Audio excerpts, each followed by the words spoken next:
عاقبت محكمة جنح الدقي برئاسة المستشار محمود هلال الفنانة سمية الخشاب بالحبس 3 سنوات وكفالة 50,000 جنيه لاتهامها بإصدار شيك بدون رصيد. وأقام الفنان أحمد سعد في وقت سابق جنحة مباشرة على الفنانة سمية الخشاب، اتهم فيها الفنانة سمية الخشاب طليقته بإصدار شيك بدون رصيد وقيمة 1,000,000 جنيه لصالحه. الحكم الصادر بحبس الفنانة سمية الخشاب هو حكم من أول درجة يجوز تقديم معارضة عليه أمام محكمة جنح مستأنف الدقي. علقت النجمة سمية الخشاب على ما حدث.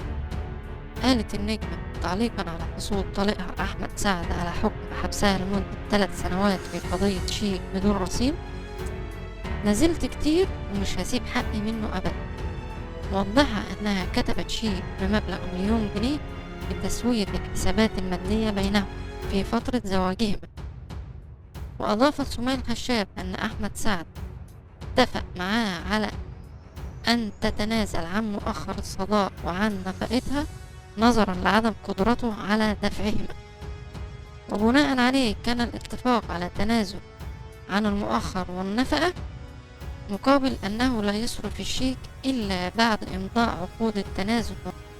ونظرا لسفرها المفاجئ طلبت منه الانتظار لحين عودتها وإمضاء عقود التنازل وقيامه بصرف الشيك، إلا أنه استغل غيابها ليحصل على حكم غيابي رغم اتفاقها معه، وهو ما تسبب في عدم ذهاب محاميها للجلسة، وبالتالي حصل على الحكم.